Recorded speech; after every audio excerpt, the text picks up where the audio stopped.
अगर हमें कोई कॉम्प्लेक्स फंक्शन गिवन है जिसको कि हम एफ ऑफ जेड बोल रहे हैं और हमें पूछा गया है कि वो एनालिटिक फंक्शन है कि नहीं, आप बताइए, तो आप कैसे बताओगे। ठीक है, तो सबसे पहले हम देखेंगे कि एनालिटिक फंक्शन कहते किसको है और हम कैसे फाइंड करेंगे कि जो हमें कॉम्प्लेक्स फंक्शन गिवन है वो एनालिटिक है कि नहीं। ठीक है, देखिए सबसे पहले फर्स्ट नंबर पे है यहाँ पे इसका डेफिनेशन। एनालिटिक फंक्शन किसको कहते हैं? A complex function F of Z is analytic in A domain D. ठीक है, किसी भी डोमेन में ही हम कॉम्प्लेक्स एनालिटिक फंक्शन को कॉम्प्लेक्स फंक्शन एनालिटिक है कि नहीं वो फाइंड कर सकते हैं। सो एक complex function F of Z is analytic in A domain D if it is single valued and differentiable at every point in domain D. जैसे कि मान लीजिए कि मैं ये एक सर्कल दे दी हूँ, ठीक है, ये मान लीजिए कि ये आपका एक डोमेन है। तो यहाँ पे जो एफ ऑफ जेड का वैल्यू होगा वो हर एक पॉइंट पे जो है, ये हर एक पॉइंट पे आपका ये सिंगल वैल्यूड होनी चाहिए और डिफरेंशिएबल होनी चाहिए। ठीक है, सिंगल वैल्यूड का क्या मतलब होता है? देखिए ये जो आपका एक ग्राफ है जो कि सिंपल हार्मोनिक ऑसिलेटर का बहुत ही फेमस ग्राफ है। यहाँ पे जो ये ऐसे ड्रॉ किया जाता है इसका ट्रैजेक्टरी, तो ये इस पॉइंट पे आप देखिए यहाँ पे दो वैल्यूज़ मिलता है, एक तो इधर मिल जाता है और एक इधर मिल जाता है। तो ये जो है वो सिंगल वैल्यूड फंक्शन नहीं है। ठीक है, ये जस्ट मैं समझाने के लिए बोल रही हूँ कि सिंगल वैल्यूड और भी जो एग्जांपल्स होते हैं वो कैसे आप समझोगे। यहाँ पे देखिए अब साइन वेव है, साइन वेव का इस पॉइंट पे एक ही वैल्यू मिलेगा। ठीक है, इस पॉइंट पे एक ही वैल्यू मिलेगा, फिर इस पॉइंट पे एक ही वैल्यू मिलेगा। ऐसा नहीं है कि इधर भी वैल्यूज़ मिल जाएंगे और इधर भी वैल्यूज़ मिल जाएंगे, ऐसा नहीं है। ठीक है, सो ये जो आपका एग्जाम्पल है ये सिंगल वैल्यूड नहीं है। और डिफरेंशिएबल तो आप समझ ही रहे होंगे, ठीक है, कि डिफरेंशिएबल होना चाहिए हर एक पॉइंट पे इन डोमेन डी।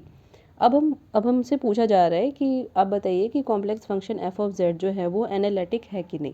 तो हम कैसे बताएंगे? इसका सबसे अच्छा और सबसे अच्छा इक्वेशन जो है उसको हम कहते हैं सी आर इक्वेशन, जो कि है कॉसी राइमन इक्वेशन। ठीक है, तो इसका कुछ कंडीशंस होता है जो जो अगर फॉलो होता है तो हम कह देते हैं कि भाई ये जो हमारा फंक्शन गिवन है, जैसे कि ये फंक्शन गिवन है वो एनालिटिक है। ठीक है, so the necessary condition to be analytic for f of Z is equal to u as a function of x Y plus i, this is iota v as a function of x y. ठीक है, सो ये कौन सा part है? ये हमारा real part है और ये हमारा इमेजिनरी पार्ट है। ठीक है, तो कॉम्प्लेक्स फंक्शन को हम इसी तरह लिखते हैं। कॉम्प्लेक्स फंक्शन में सबसे पहले रियल पार्ट लिखाता है प्लस आयोटा और ये हमारा इमेजिनरी पार्ट लिखाता है।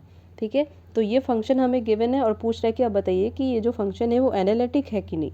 तो इसका कंडीशन क्या है? देखिए, so this is del u upon del x is equal to del v upon del y. ठीक है, ये पहला कंडीशन है। दूसरा कंडीशन है del u upon del y is equal to minus of del v upon del x in Cartesian coordinate. Cartesian coordinate में अगर हमें ये गिवन है और हम इसको फाइंड कर रहे हैं कि ये जो वैल्यूज़ है ये आपस में इक्वल है, ठीक है, तो हम कह देंगे कि हाँ ये जो इक्वेशन हमें गिवन है वो आपका एनालिटिक फंक्शन है।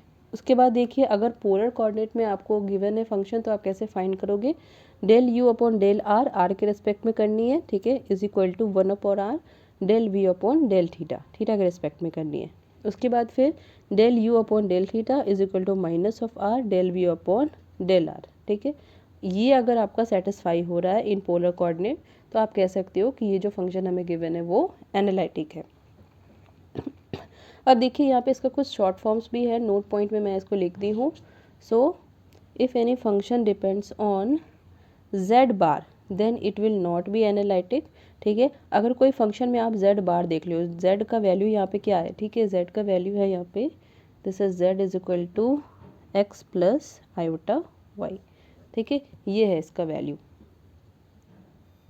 साथ ही फिर देखिए z बार का वैल्यू क्या होगा? z bar is equal to x minus iota y. ठीक है, तो ये होता है z और z बार का value.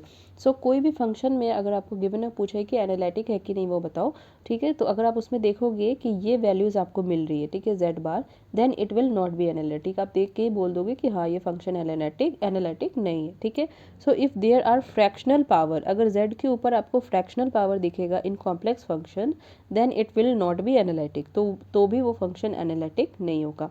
If F of Z is equal to U of X X Y plus iota V of x Y converted into complex variable z and it includes z then it will not be analytic. ठीक है, अगर F of Z जो है वो convert हो रहा है complex variable में जैसे कि z में and it includes z then it will not be analytic. ठीक है, जैसे कि यहाँ पे देखिए x is equal to 1/2 z plus Z bar, ठीक है, y is equal to 1/2 iota z minus Z bar, तो ये भी एनालिटिक नहीं होगा।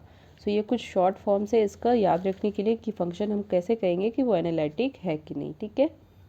सो आई होप आपको एनालिटिक फ़ंक्शन किसे कहते हैं और उसे फाइंड कैसे करते हैं वो आपको अच्छे से समझ में आ गया होगा, ठीक है। अगर आपको कोई भी प्रॉब्लम है इससे रिलेटेड, आपको समझने में कहीं भी परेशानी हुई है, तो आप प्लीज़ कमेंट सेक्शन में मुझसे पूछ लें।